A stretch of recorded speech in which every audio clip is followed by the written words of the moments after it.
If you look at it before, Atiku and Obi, they be together before. So when President Tinubu now think that I want to comment Nigeria president, that is why I want a comment that Emilio can. So he now sit down and reason well in himself that this plus and minus. If Obi and Tinubu that stood together and no win the election. So he used his own knowledge. So Northerners vote for Atiku and they vote for Tinubu. Southwest vote for Obi and they still vote for Tinubu. In the calculation of the voting, Tinubu now get higher voting more than them.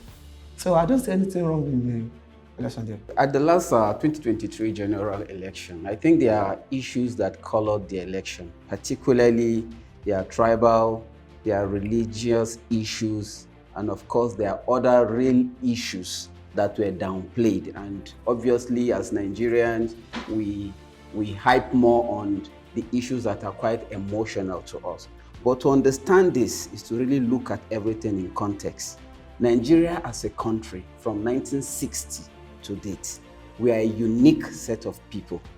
Generally, with over 200 and something tribes across the country, and different tribes that actually were fused together as a nation. So if you look at all of this divide together, politicians, being who they are, play on the emotions of the people. They understand that the people will always want to vote based on one emotional issue or the other. So the politicians will jump on all of these divides that divide the people to ensure that they get the votes they need. This may either be religious or tribal issue. At the last election, the Emilio Kan slogan became so popular that every Southwesterner jumped on that Emilio Kan slogan to campaign and also vote for President Bola Ahmed Tinubu. All those issues were actually put out there to try to divide the people. And these are social menaces that we must begin to discuss today if we are planning for a better future or better Nigeria for all of us and our children in the future. So politicians are who they are. They always capitalize on the emotions of the people. If the Igbos have been marginalized, it's quite simple. I'll put it this way. I am fully an Igbo man. Mom, a dad, I don't look Igbo. I grew up in the north. So I stayed in the north, schooled in the north. At a point, we had the Igbos as the best students in that particular school. But you were refused the position of the head boy or the head girl just because of tribe. I came to Abuja to serve. I served in Abuja. I came together with some Igbo friends. And we all came to Abuja. We're struggling to see how life is going to be better for us. A friend of mine now, Mr. Vincent, got a job with the federal government, but was asked to change his Igbo name. I do not see that happening to other tribes. My dad was actually told to change his name to get opportunities. You know, to put this in perspective, we're talking about political marginalization, right? To understand how far the Igbos and Nigeria has come politically is to go back in history, where we started from. In 1960, the Prime Minister of this country was Tafawa Balewa. The President of this country is who? Nnamdi Azikiwe. Do you understand? An Igbo man. If you understand what transpired before Nnamdi Azikiwe became a president and Tafawa Balewa became the Prime Minister, there was a give and take between the NPN party. Very well. Do you understand? Yeah. And Nnamdi Azikiwe's party. Yeah, and sure. That is how politics are run globally. And our structure as a country in Nigeria, it is so impossible for any tribe to dominate. You must build bridge across the Niger. It's either you are building with the south, the north with the south, like we have in Jonathan's era. You are building the north with the southwest, like we have now, or you build the north and the southeast. Don't forget, this north we are talking about, we are giving a general term. There's a northwest, there's a northeast, Central, and there's a north central. And each of these three zones that I have mentioned are as big as the southwest, the southeast, and also the south put together. Do you understand? So when we're trying to say the Igbos are very industrious people, politically, that building bridge across the Niger has been one of their own greatest undoing to themselves. Now let's go back to 2003. We had an Ojukwu contesting, right? Yes. And Ojukwu, everybody knew this man has been fighting for the Igbo nation. But did he win in the Southeast? The Igbos did not even vote for him. They voted That PDP. is what I'm trying to tell you. Now, they didn't vote for a Peter Obi because a Peter Obi is an Igbo man. They voted for a Peter Obi because he had qualities. The Igbos refused to vote for an Ojukwu that fought a war for them. Clearly, that will tell you about the character of these people. In order to answer this the more, now, I grew up in Jos, particularly Plateau State here. The first crisis, 2001 crisis, I was in my house near the big Masalachi Juma. Anybody that knows Jos will know that. And they said a Birom lady passed amidst where they were praying, where the Muslim faithfuls were praying. And he brought up an issue. When he brought up an issue, the first person that died was an Igbo man. In front of my house, he was burnt alive. Okay. I had to run, I'm coming. I had to run with my clothes, with our clothes. I was jumping fence to survive. The front of the entire house was burnt down. Now, when you talk about this in this light, you would understand that that Igbo man, no Igbo man passed in between them. It was not an Igbo man that passed when they were praying. It was not an Igbo man. Why was it that it was an... Now, I'll go back to 2011. Who was contesting? It was a Good Luck versus a Buhari. Good Luck is not an Igbo man. But when a Buhari lost the election, who were killed in the north? They were Igbos. Which shops were burnt? They were Igbos. So when you look at it, you would know that, you see this thing about tribalism, it goes beyond 1960. So what these politicians normally do is they do not create this divide. This divide is currently existing. They only prosper on this divide. And I'll tell you this, it's too simple that the Igbos have been marginalized. The three major tribes in Nigeria, the Hausa Fulani, the Yoruba, and the Igbo, actually have this sense of entitlement in terms of Nigerian political, governance space. I'm saying this because of the fact that the minority tribes in Nigeria, as we have them today, have come to, realize the simple truth that the three major tribes, the Hausa Fulani, the Yoruba, and the Igbos, they have actually dominated the political scene over the years. They have controlled the resources of this country. And of course, they have shaped the narrative of national discourse. There is no doubt about that. Look at it from this direction. The Hausa Fulani, the Yorubas, and the Igbos, they control the political space in terms of, having political control. They also, of course, control the resources of this country, Nigeria. But we look at it now, take away my experience. Now, let's talk about the leaked audio between Eshetima and Amosun, the former governor of Osun, right? Ogun State. It's on the internet. They had a conversation of, we'll drive the Igbos out, we'll take away their businesses. It's on the internet, you can play it, we can play it here and we'll hear it. It's on, we can verify. Yoruba is very nice people in this Nigeria, and Yoruba love visit. If you are a visitor, come to Yoruba land, they welcome you. And when Yoruba welcome you, even though if you don't have anybody that will come and look in that place, immediately you land in Yoruba land, you identify yourself, say you are a person. It's either you are Igbo or you are Fulani, you are Hausa. You don't want to know what Yoruba need for you, good character. Behave yourself well. And if Yoruba say this house, so don't enter there and do not enter there. Yoruba say this field you can play there anytime, even night you can play there. You can free. Okay, look at this one, at least that's the last lesson. Where you go say Lagos State is not one man land. Okay, I go to Enugu State. I'm on the side. They are fighting there. They attack me. I let them know, say, I'm not Igbo. I'm visiting this place. What happened? They say, oh, that you are not Igbo. I'm not Igbo. Okay, go and hide yourself there. And I behave myself well. If you told Igbo, go to Apple. Go to the day. You will think that place is belong to them. When you come to somebody's land, ask the rule and regulation. And I will tell you, if you obey the law, there's no fight. How long, if you go to Lagos State now, I can say 50% they are Igbo. Then with 50% they are another tribe and Yoruba. Right. So we welcome all of them. I don't understand play by the rules and regulation when the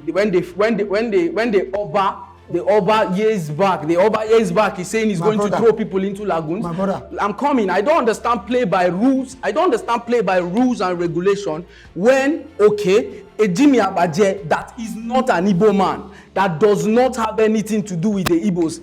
His father is not an Igbo man. He's contesting for an election. And they are saying that this one is an Igbo person. Don't vote him. They are attacking Igbo people. Jimmy Abete is in PDP. He's not an Igbo man. He's a Yoruba man. I don't understand the last guy that contested. I'm coming. I don't understand play by a rule and regulation. Okay. In what sense? It's very hard. Before you see Yoruba, half party with Igbo or half party with Hausa. And sending them. Yoruba is very somebody that is very. And sending them back to their houses. If you come to our no, Yoruba this land, is sad. Igbo have a network. They do between themselves. As long as these people, legally anywhere, as long as these particular people are doing business and they are not killing you, they are not stealing your lands and burning your houses, they are not raping women, they are not kidnapping people. They are free to do their business anywhere. Nobody stopped you from opening a shop. You did not go to open a shop and they told you close your own. Close your own, only yours go sell them. These things is free. You have the right to sell. You are not selling. You are not selling and we are selling. What's the problem? Can I ask you a question? Feel free. If you are Igbo man, yeah. Can I come to your state and I tell you say your land is not one man's land? It's a no man's land. No, for Can that narration, can I tell you, for that particular narration, I would always be against that narration because, let me put it this way. If, for instance, Lagos was still the FCT, then we can use that debate. But Lagos belongs to a certain people. I am coming now. Before you heard this statement, 2023. Before you heard this statement, the Oba of Lagos already said he was going to throw people into lagoons. Every cosmopolitan town usually have this nature of a lot of influx of people. From different tribes. Lagos. Yeah. If you look at Abuja, we're heading there too. Very well. If you go to Nasarawa, particularly before the boundary between Abuja and Maraba, you understand? Yeah. It comprises of a lot. In fact, it's a potpourri of Nigeria put together there. Very well. Each time election takes place there, do you understand? Their voting pattern is different from mainstream Nasarawa. Yeah. And so also, this is what is happening in Lagos. The reason why Lagos is what it is today is because visitors flocks into Lagos. Do you understand? Forget about the marine wealth and the rest that it brings, but the inflow of visitors was the reason why Lagos prospered and is still prospering today. Yes. Do you understand? Every Yoruba is a Lagosian.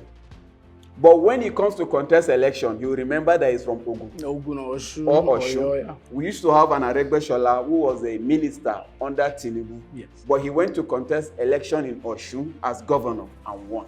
So some of us who grew up in areas where we did not originate from, I think we should start steering discussions into where can we amend these our social issues to accommodate everybody we grew. I can't grow up with you as children only for you to want to contest election tomorrow. I'll say he's not from here. He's not from here. Yes. Where else does he know? Even his villages, he has not visited his village maybe 3 times as an adult. Yes. And you are telling us he's not from here. So we should start looking at how do we channel. A society is only what the people want it to be. Yes. But then we allow this bigotry, this hatred, this tribalism to eat into our system until we begin to imbibe some of these deliberate issues to unite all of us together.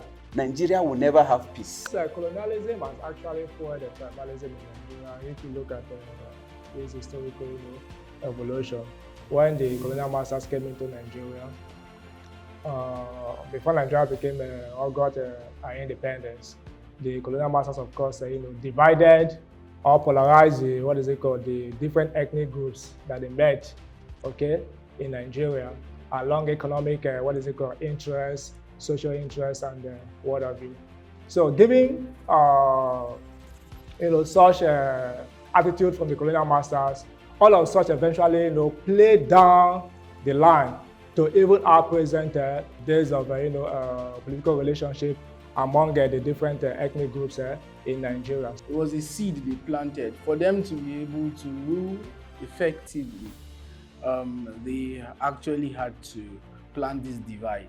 I think what colonialism did for us was to open us up to each other.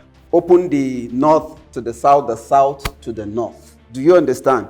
So that we can learn from each. We are not the only country with different languages. Go to Canada. From here to here, some people speak Spanish, some speak French, some speak English, but they don't make it an issue. It is not an issue to them. Do you understand? We can actually have that system where we speak different languages, but yet we treat individual as a person first before looking at where you are coming from. We look at person from the content of your character before looking at where you are coming from. I think until we begin to look at that perspective generally, we will not have a headway. Colonialism has actually helped us to appreciate each other, to know that our diversity is a blessing to us. People bought into beliefs they already had. In fact, it was not new. They didn't buy these beliefs. That's what I was trying to say. They had this belief. For instance, a Yoruba man before 2023 had a belief that an Igbo man should be thrown into the lagoon. He had that belief. What the social media for 2023 did is it just amplified his belief. And he could come online, Lagospedia could come online to say that the entire Igbos should be killed. That's what a social media did. Social media amplified the whole narrative on the bigotry, the hatred, the tribalism in Nigeria. And I think we need to do better as a people to put the right narrative out there. That is just it. We need to work as one nation as we call ourselves. Because when we are talking about government, who is government? Who is government? It's we. We should stop to put all the blame to our leader. When I see you as my brother. When you see me, let him see me as in brothers. So we should stop argument between ourselves. Say no, it's not my. We should say ourselves, love me, I will love you. So we have to work together so that we leave this country to permanent land. For me, I will also say that this issue of Igbo, Yoruba, Hausa, Fulani, so to say Yoruba, and the minority tribes, we should, of course, put out a narrative that is more healthier in saying to our country's political, economic, and social developmental strides, instead of some of this kind of, narratives we are putting out there that do not in any way do us well as a country. We should, of course, engage meaningful thoughts regarding how we can build our country and take it to the promised land. Thank you. Okay, for me, until we get to that point where we look at what you bring to the table rather than what you speak or who you worship, until we get to that point where we pick quality over I know you or I don't know you, we are not going anywhere, literally. And I would always say it, that the price we buy Gary would never differ from you because you speak certain language or you actually worship a particular god. Now, till we get to that point where we realize that we should make decisions on important matters rather than trivial matters, what we're doing is we're taking trivial matters and making them important, and taking important matters and making them useless. So until we get to that point where we choose based on what you bring to the table, Nigeria is headed for doom. Well, I mean, nation building is a work in progress. The narrative we put out there will continue to shape the social fabrics of our nation. So until we begin to put more objective discussions out there and better every policy, we can't keep dwelling on these current policies that have shaped us. The world is changing, the world is dynamic, the people are growing. We have Gen Z now, we're having Gen Alpha. So we must continue to amend our policy to suit the time that we are in. Every Nigeria matters, every tribe is important. We can live and coexist together and prosper together as one Nigeria.